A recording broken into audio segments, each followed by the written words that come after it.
Today on Locked On Canadiens, we're keeping it simple. What do the Habs need to do to force a Game 6 and stay alive in this series?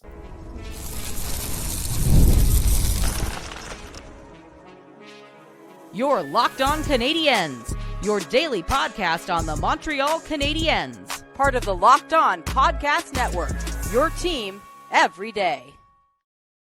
Hi there, everyone, and welcome to another episode of Locked On Canadiens. We want to thank you all for making us your first listen of the day, wherever you get your podcasts, as well as on YouTube as part of the Locked On Podcast Network, your team every day. And today's episode is brought to you by FanDuel.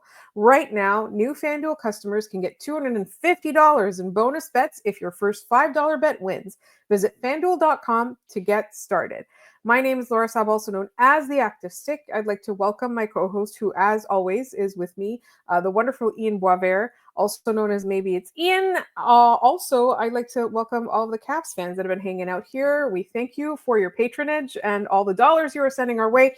Make sure that if you think we're delusional, you leave that in the comments. It helps our engagement. It was funny that after game 4, or I should say after yesterday's episode, there wasn't a ton of people in the comments, Laura. It was Just weird. a nice one. They listened to us. We specifically said we don't want the comments and the ad revenue and the engagement. We don't want it. We told them not to, and they respected it. So look, we gotta hand it to them where we can. They were telepathically understanding what we were talking about before we even released the episode. All right, it is do or die time. The Montreal Canadiens have to win tonight in order to keep the series alive and not have to pack up. The game is in Washington, obviously, tall order. The Canadiens were not able to beat Washington in Washington. So we're going to start first by talking about who needs to be better in Game 5 than they have been, not just in Game 4, but throughout the series. And then we do have news that Patrick Laine has been skating. He's still listed as day-to-day, but what if he can play? What lineup adjustments should Marty make? And finally, all the reasons we believe the Canadiens may be able to force a Game 6.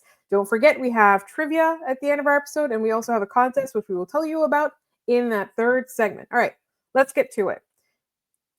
I'm having a hard time answering my own question, to be honest, Ian, because I feel that the Montreal Canadiens there have been moments where certain players have not been great, or certain players have been quiet, or overall something was not working, right? Like it was the power play early in the series, and then it started becoming other things. Like in Game 4, it was the forecheck that needed to be better. Are there any single players that you can think of that really need to bring their game up to speed? I feel like it's been like more of a committee. Does anyone come to mind? I think one of them is like at 5-on-5 is a guy that we know isn't going to have any more to give us, and that's David Savard. Right. On the penalty kill, he's fantastic. He's eating rubber. Like he's doing the thing that they want him to do. It's at 5-on-5 where you just don't get much from him, and with reason. Like he only played 14. He played 14 and a half minutes in Game 4, which was quite a lot compared to what he had usually played. But that's because Alex Carrier was out for most of that game. Even with him out for most of that game, Alex Carrier played over 13 minutes, almost 14 minutes. So yeah, I would kind of start there. If you're picking a defenseman to improve upon, do you think there's anybody else on the blue line that needs to step up a little bit more? Well, I would like to see Mike Matheson from Game 4 in Game 5, and not Mike Matheson from like parts of Game 1 and parts of Game 2. That's where Game 4 Mike was great. Yeah, really Game 4 great. Mike. Game 4 Mike, definitely it. I also do think that Arber Xhekaj improved during Game 4. He improved upon Game 3. So that's also really important if he keeps steadily improving. We don't really have a reason right now to think that he won't play, especially since Alex Carrier he traveled with the team, but he's also listed as questionable. So if you have a situation with Jaden Struble and Arber Xhekaj, well, they both have to be the best they've ever been in their lives in order for this team to make it. I'm going to say something a little bit, not necessarily, I think a little bit uncharitable. How about that? I feel that Ivan Demidov has not necessarily been put in situations where he could succeed up until the point that they moved him up to power play 1. And I felt that there were situations where he was ending up caught in the defensive zone along with his line mates and struggling to get out. So I think overall, whoever's managing his minutes and whoever's sending him out on the ice needs to do a little bit of a better job. I also would really like maybe Newhook not to have to take any faceoffs at all. I would love that. Yeah. Yeah, and I mean, look, he's on that line with Evans now, and maybe that's a guy who needs to step up a little bit in Jake Evans. I know penalty killing, he was excellent at the Yes. faceoff dot, though, just 44% in game 4. So that's a big, a big part of how that line is going to work is they're going to get a lot of offensive zone starts. They're not going to start Demidov in the defensive zone if they can help it. We saw that in, especially it came to the biggest point in game 1 where they were the ones out there when the puck was iced and they had to stay out there in overtime, and they put the Ovechkin line out there and they scored the game winner. I think that, they're going to keep those guys in the offensive zone if they can help it. Evans needs to win those draws, as does Christian Dvorak, 31% at the dot in game 4. When he's usually so reliable. Excellent. And because of that, because that drop off is so steep, like, I mean, they're not going to be able to do much with that line, and that line has struggled to put much together offensively in that game. So it makes sense. They were behind the puck the entire time. I think most of the time faceoffs are overblown. It's more so where you win and lose them, not so much how much you lose, because most of the time you're within a couple percentage points of 50 either way. 31% though. Yikes. Like, it has to be better than that. Like, Yeah, absolutely. at least start with a 4, like, that's, to me, I'm not, again, like, face-offs are like plus minus in that. Yes. I think we make a much bigger deal about it than they need to, but it's where you win them and how, and to a certain extent how often, but far less so. Just keep winning them, especially in the offensive zone, so you can start with your play going the right way. Yeah, and it does need to be said that in other situations, Christian Dvorak has actually been quite good. I think it's just this is something that he is constantly relied upon in the regular season. He's been magnificent at it in the regular season, and a 31 is a far cry from 50. Like, it's literally like we can't even aim for the high 40s. We just want to get into the 40s at this point. Yeah. So that's really important. Does anyone else come to mind where, and we're going to go into the ones where we don't think they necessarily need to do anything differently or play differently. Does anyone else come to mind when you think of improvements? I don't want to be unfair, but I think Kapanen has not been given that much time for a reason. No. Yeah. And I also feel that without Jake Evans, Armia and Heineman have also been much less effective. Yeah, I agree. But I just don't know how much you're getting out of Kapanen, honestly. Like, he played 5.5 minutes in game Right. 4. Like, you're not going to, Marty doesn't want to put that much mileage on him because he's not a trustworthy option at this point in his career. It's not that he's bad. It's just, especially late in the game, you don't know what you're going to get from him. I'm going to say something controversial here Go for it. about a group that needs to improve. And I'm going to say this group, and you guys are all going to think I'm crazy. And the group I'm thinking of is the top line. And I don't say that to say that they are bad. They are this team. You did some math yesterday and you said they were the best one in the playoffs. I gassed them up yesterday, and as I should, they are one of the best lines in the playoffs. However, this Canadiens team is a one-line team right now. They are. They are not a deep team by any means. They cannot expect a ton of secondary scoring. If Montreal is to force any more games in this series, it's because that line continues to fill the net. Like, that's the only, to me, like, we can, the Savard needs to do a little bit better, and, Kapanen and Heineman's forecheck, but like, all of those are just like nibbling around the outside of this. Your stars are going to lead you through this. They are going to need to play spectacularly again if Montreal is to force another game in this series. And that's, again, like, I love that line. I would put them up against just about any line in the NHL. And I say that because now that they've done the bad thing of becoming important at work, Laura, like, they are too important at work now. They need to, we cannot afford an off day from them. That's what I'm talking about. And I think it's also like the fact that they are a one-line team is that we're getting 2 goals a night from them. We need 3 or 4. I think that's exactly what I mean. It.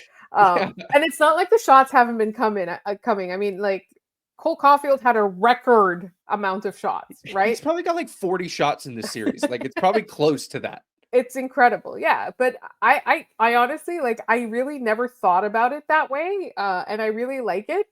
And so really quickly, before we move on to the next segment, whose effort would you not change? I think Josh Anderson is at the top of my list.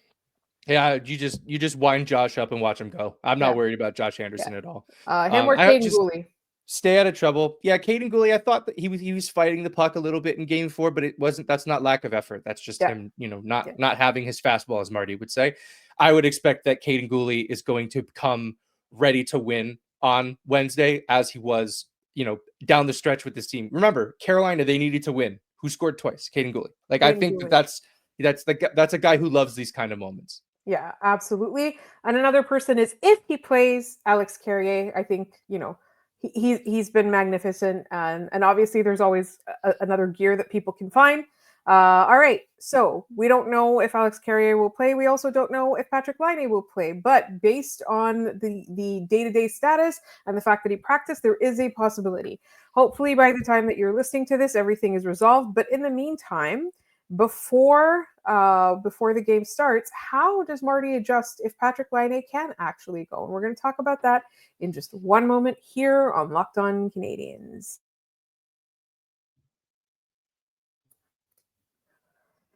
This episode is brought to you by FanDuel. The NBA playoffs are almost here, and FanDuel is giving new customers an incredible way to get in on the action. Right now, when you join FanDuel and place your first $5 bet, you'll get $250 in bonus bets if that first $5 bet wins. I love how FanDuel makes betting so easy, whether I'm picking my favorite team or I'm diving into player props, or from three-pointers to steals to assists. FanDuel has so many ways to bet your favorite player props. And if you listen to the show, I love a good player prop. Plus, after the game tips off, you can even combine live prop bets into a same game parlay for a chance to win big. Don't miss out. Head to fanduel.com and claim you $250 in bonus bets today. That is fanduel.com.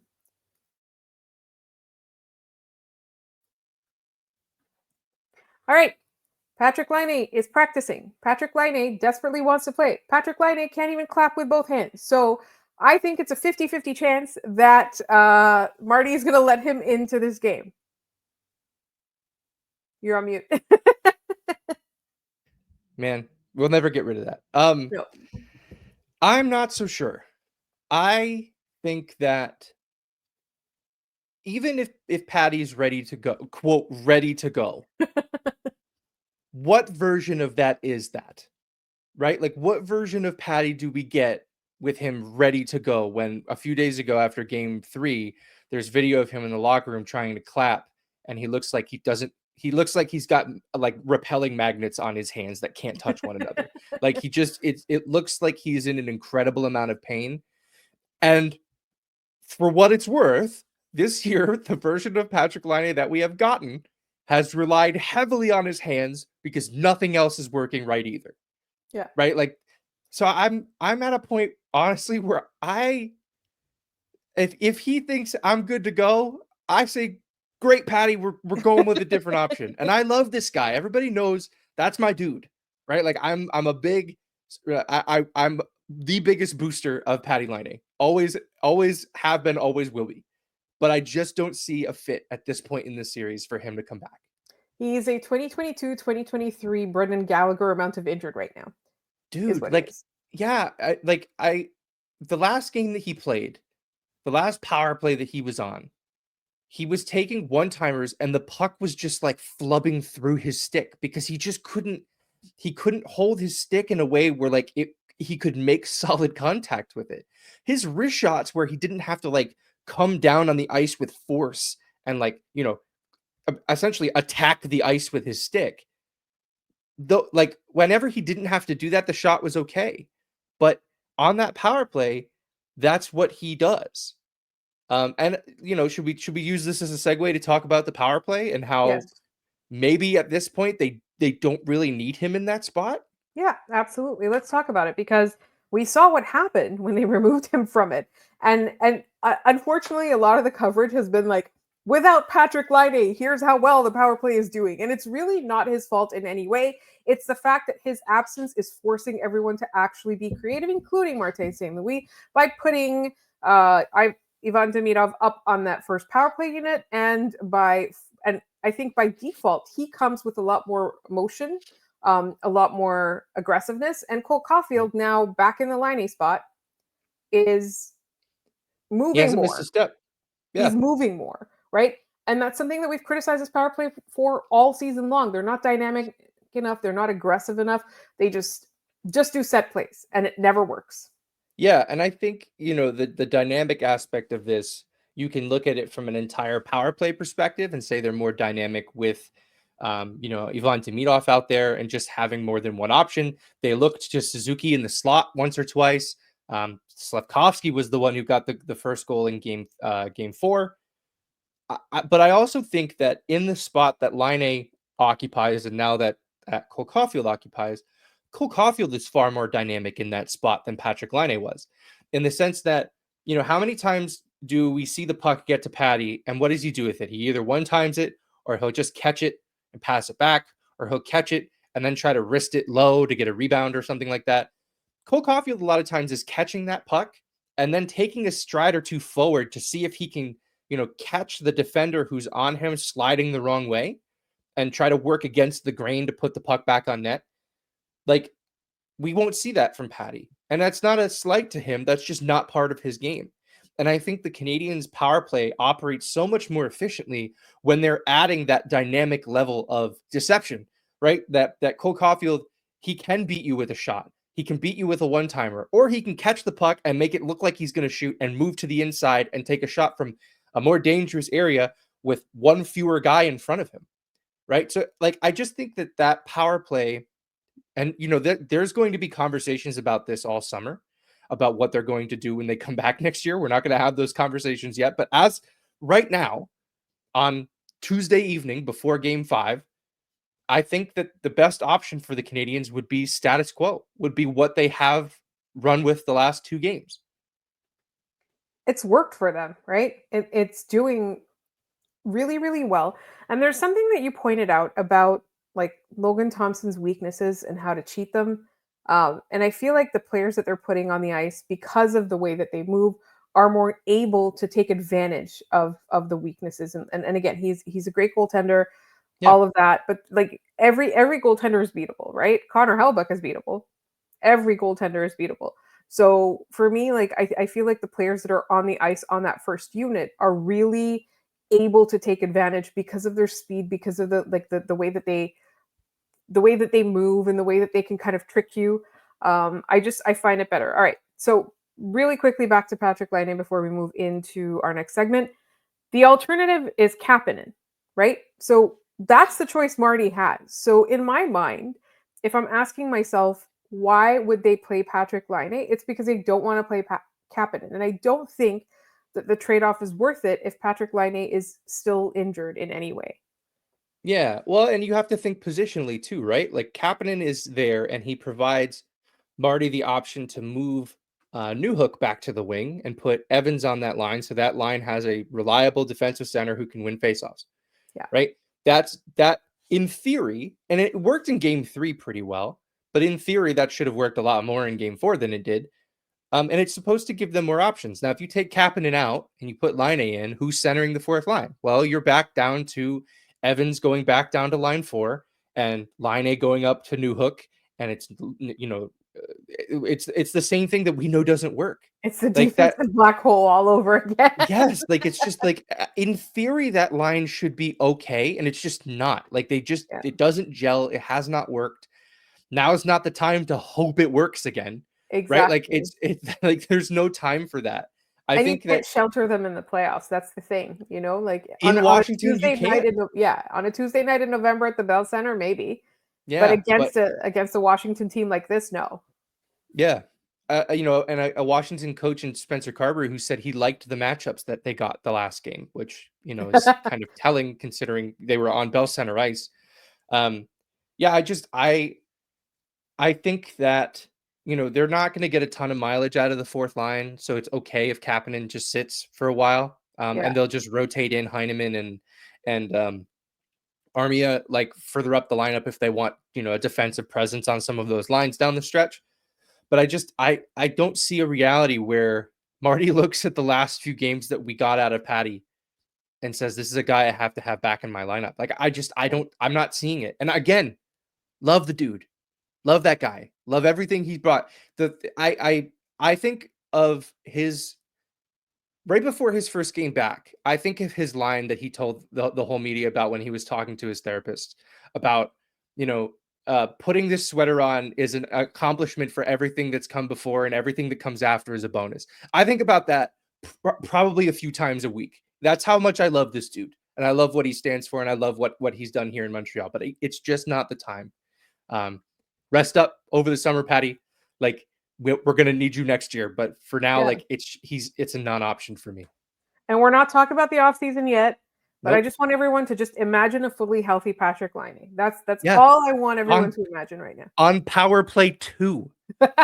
Hilarious. It's so funny to think about. Especially if there's a second line center next year. That's Throw gonna Kirby be Doc out right. there too. I don't know. Who cares? Like, that's hilarious. The funniest Power Play 2 in the league.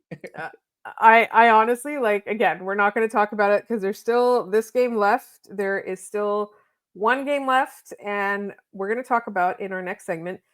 Just, are there any reasons for us to have optimism that the Canadiens can force a game 6? We're not going to get past that.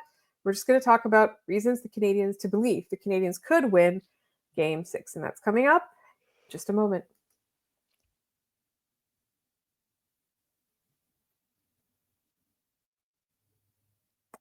All right, so it's do or die, literally backs against the wall.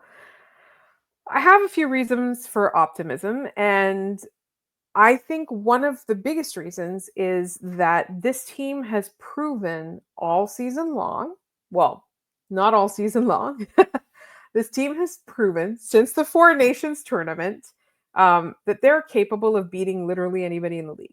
And without even hesitation, they have been able to dominate at times. They have been able to not dominate, but still pull out wins. They've been able, like, essentially what I'm trying to say is that the Canadiens have been able to be the inferior team on many, many nights and come out with a win.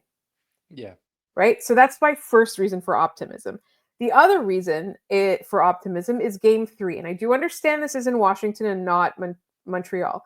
But the adjustments that Martin St. Louis made, he embarrassed Spencer Carberry, who was one of the best tacticians in the league, right? I think Marty's a really superior hockey mind. I think it's just that he's so new, he's such a rookie, that he hasn't learned all the lessons that he needs to learn just yet. And he has a disadvantage in that, unlike most coaches, he was not an assistant somewhere. He was not a head coach in a lower league. He's coming out of this, this is his rookie playoff coaching experience. So I believe that he's smart enough to be able to adjust, right? Those are two of my big reasons. I'll give you some, and then we can get back to the other things, I think. Yeah, look, I mean, I think a lot of that's right. I also think that the efforts that we saw in Washington were game 1 was pretty good. The second half of game 1 was pretty good. I thought game 2 was a more balanced effort throughout. But what's funny is they got more shots on Washington's net in Washington than they did in Montreal. They had 61 shots in Washington and 58 in Montreal. So they've proven that they can put pucks on net. I think that's what this is going to come down to, right? We know that Logan Thompson isn't at 100%, and the fact that they only got 18 shots on him in game 4 was disappointing, right? And I think the Capitals did a lot better job, much like Montreal did when Sam Montembeault went down, and they didn't let much of anything get to Jakub Dobeš, right? Like they went into a shell. They went to prevent defense. They also played pretty well offensively, but they made it a point nothing's getting to our goaltender because we don't know what he can do right now. I think there was a lot of that from Washington in game 4, and it's going to be a matter of whether or not they can repeat that. Now, the one thing I've hammered this entire series has been the top line's dominance of that one pair from Washington, the John Carlson and Jacob Chychrun pair. Funny enough, John Carlson broke into the NHL in 2010 in that playoff series.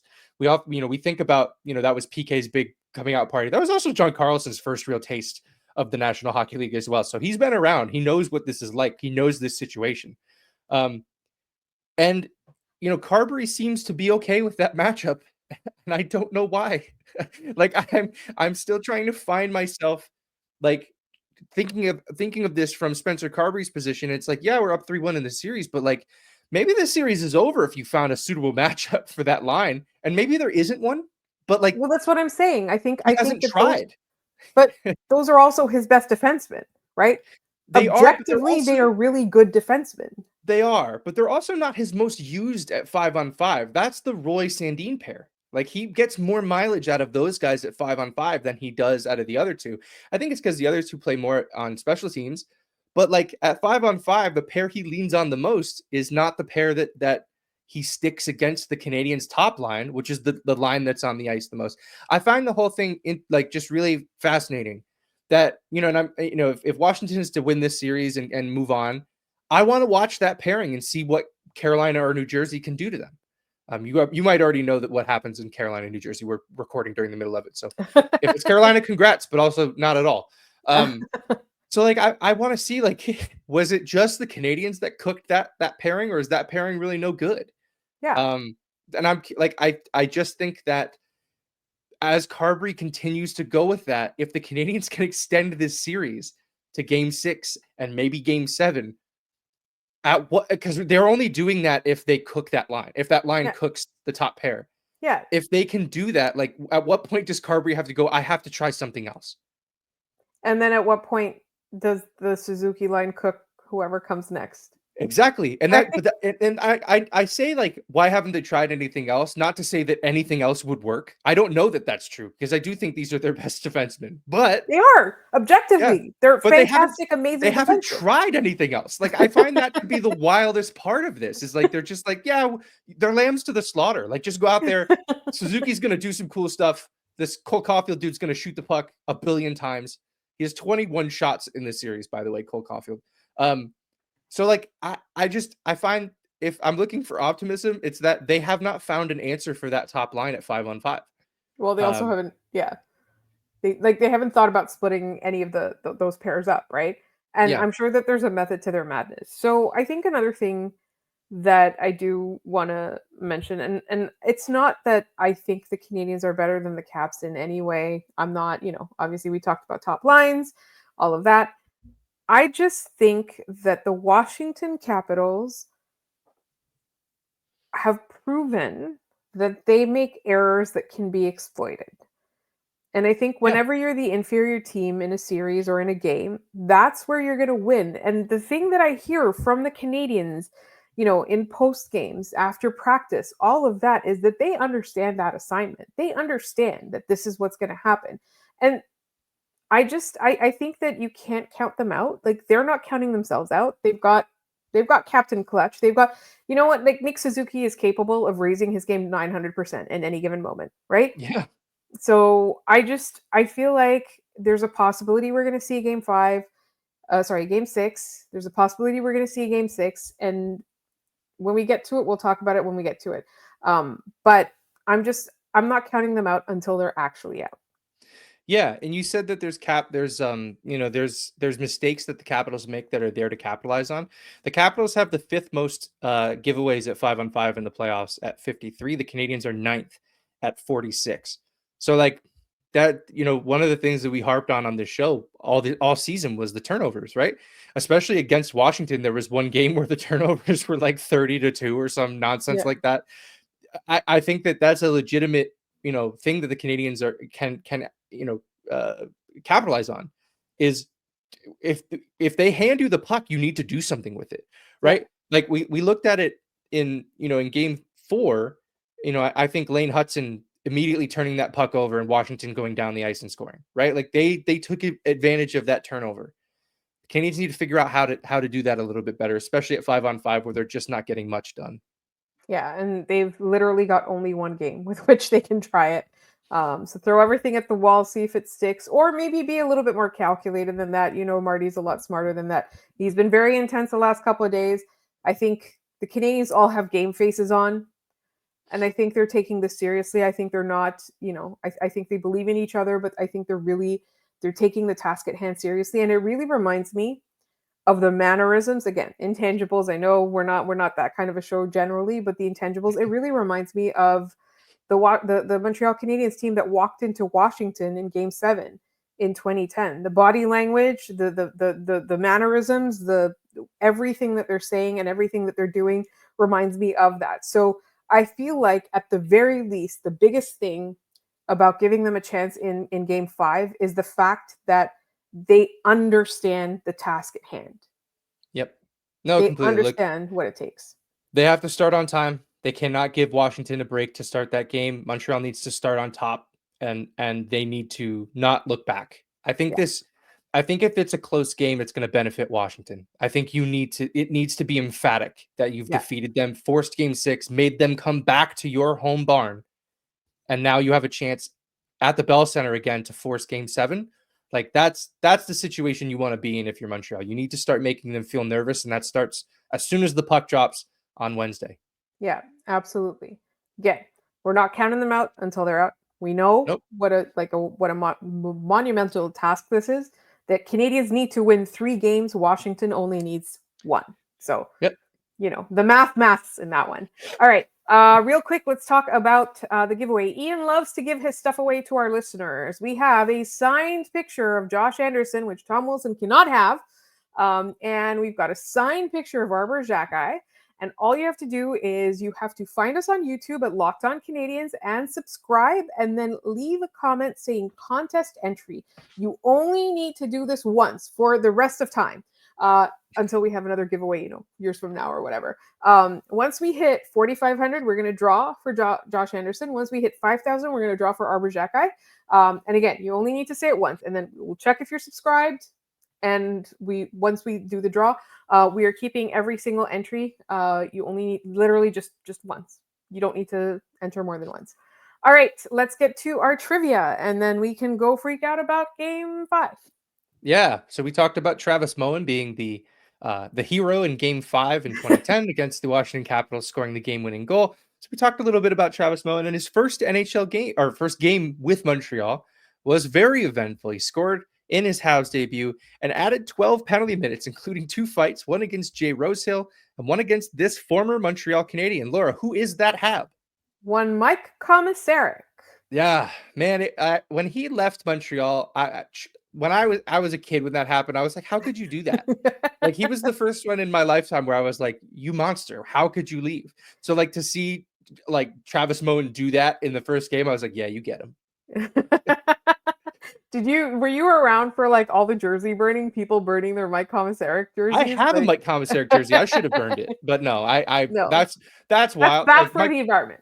No, 1,000%. And also, like, I don't know if Mike Komisarek is the guy that you go around burning jerseys for. Like, that seems like, were there a lot of Chris Higgins jerseys burned? Like, that's the kind of like vibe of player that this is. It's like, we don't need to be doing this, for guys. I mean, they're good, but they're definitely guys. Yeah. But what does it say about the Montreal Canadiens that Mike Komisarek was the second best defenseman they had at the time? Yeah. Playing on a top pairing with Markov, and looked, phenomenal. And then he went to Toronto and he wasn't even good enough for the third pair. All right. We have another trivia question for tomorrow's, that you guess for tomorrow's episode.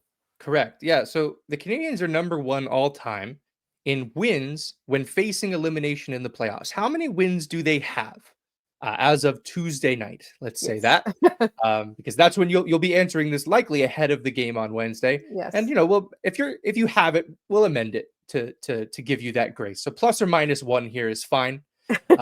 We'll do our best. But yeah, if you have the answer, put it down in the comments. Let us know how smart you are. Put contest entry down there too. Take away my stuff from me, please.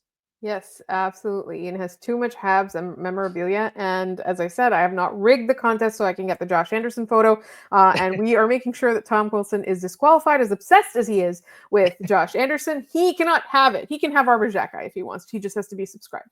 All right. We want to thank everyone for listening. And we want to remind you that you can subscribe to this podcast wherever you get your podcasts, as well as on YouTube. We will be doing contests for the audio listeners as well. Don't worry. This one was just a YouTube-related one. And please subscribe. Please tell your friends if they're Montreal Canadiens fans, whether the Canadiens make it or not in the next game. There's so much content to come between now and next season. So make sure you're along for the ride. You can find us all over social media. We are Locked On Canadiens on TikTok, Locked On Canadiens on Instagram, Locked On Canadiens on Blue Sky, and Locked On Canadiens at Gmail. You can contact us for mailbag questions and all of that. You'll find my co-host at Maybe It's Ian on social media. You'll find me at The Active Stick. I want to thank everyone for listening, and we will talk to you all, including the Caps fans, tomorrow.